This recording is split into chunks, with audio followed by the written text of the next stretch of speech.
자, 지금 온 거리는 한 2km 정도 온 것 같습니다.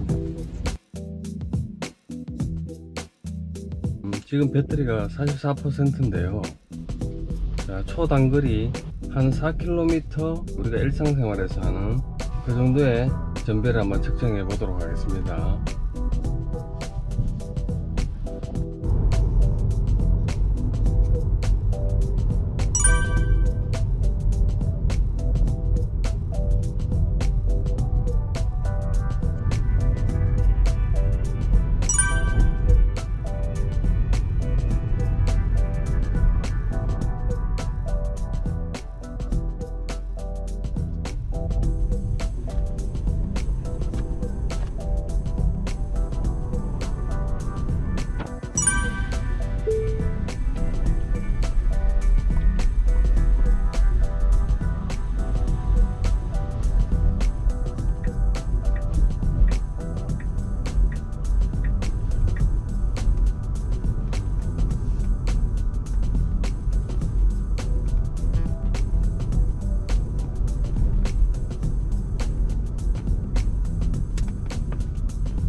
자, 이제 목적지에 거의 다 왔습니다.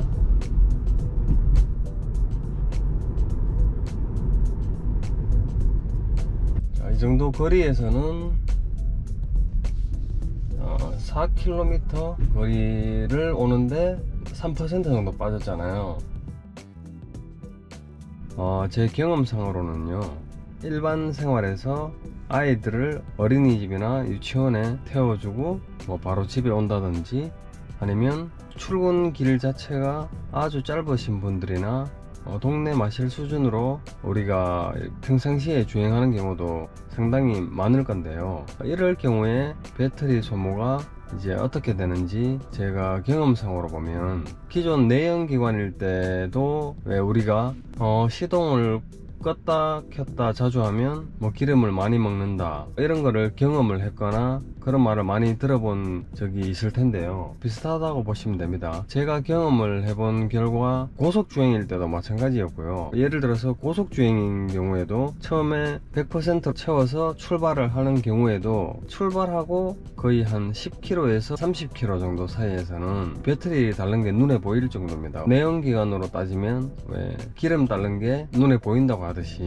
그거랑 좀 비슷한 것 같고요. 그러다가 그 일정 시간이 지나고 나면 이제 서서히 제 페이스를 찾아가는 듯한 그런 걸 느낄 수 있는데요, 아마 운행을 자주 하면서 좀 세심히 관찰하신 분들은 아실 거라고 생각이 드는데요, 제가 지금 44%에서 출발해서 거의 1km도 채 안 왔는데 벌써 1%가 달았습니다. 약간의 그 오차는 있겠지만 대부분 동일하다고 보시면 되고요. 초단거리를 다닐 때 큰 차이가 없었기 때문에 비슷한 결과가 나온다고 생각하시면 되고요.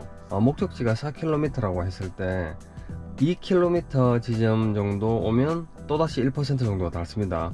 그럼 나머지 2km 정도 남은 구간은 1%만으로 오고요. 이런 식으로 전비가 점점 좋아지는 걸 느낄 수가 있습니다.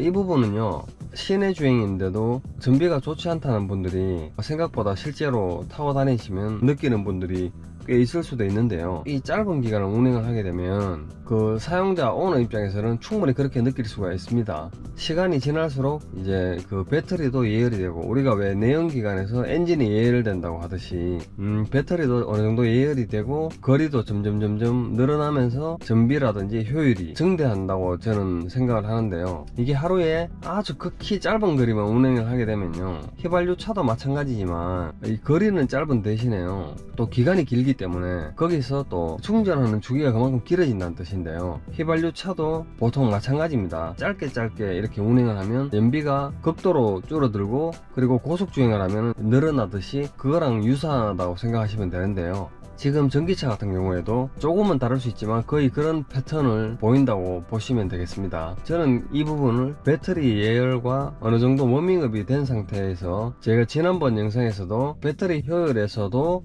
일정 부분 영향을 미치기 때문에 극초단거리를 운행을 하게 되면, 자, 예를 들어서 운행을 크게 하지 않으면요, 제가 7월 17일에 슈퍼차저에서 충전을 하고요, 지금 오늘 8월 7일이잖아요. 거의 20일 가까이 만에 제가 지금 충전을 하러 왔는데요, 이 기간이 길어지면 길어질수록 또 전비가 크게 좋지를 못합니다. 전비를 볼 수 있는 이 그래프에서 보면요, 지난번 고속주행이라든지 국도주행 같은 경우도 꽤 길다면 긴 국도, 지금 오늘같이 굉장히 짧은 구간을 운행할 때와는 확연히 다릅니다.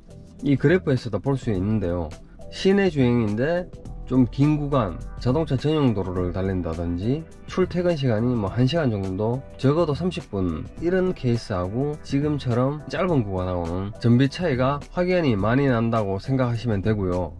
극단적으로 이거 비교를 해보면요, 지난 산길 영상에서 보시면 거의 30km 오는데 5% 정도로 사용한 것 같은데요, 지금 이렇게 한 4km, 5km도 채 되지 않는 거리를 오는데도 이 초단거리 같은 경우에는 거의 비슷하게 에너지는 소모되는 걸 볼 수가 있고요. 이렇듯이 배터리 예열과 어느 정도 워밍업이 전기차에도 있어야지 최적의 효율을 뽑아낸다는 걸 확인해 볼 수가 있습니다. 이는 오랜 시간을 두고요, 꾸준히 지켜본 결과 체감하면서 느꼈던 부분이고요. 이런 부분도 감안을 하시고 생각하시면 도움이 될 거라고 생각이 되어집니다. 이 짧은 거리는 내연기관이나 전기차나 효율이 그다지 좋지는 못하다, 이 정도가 오늘의 결론이 될 것 같습니다.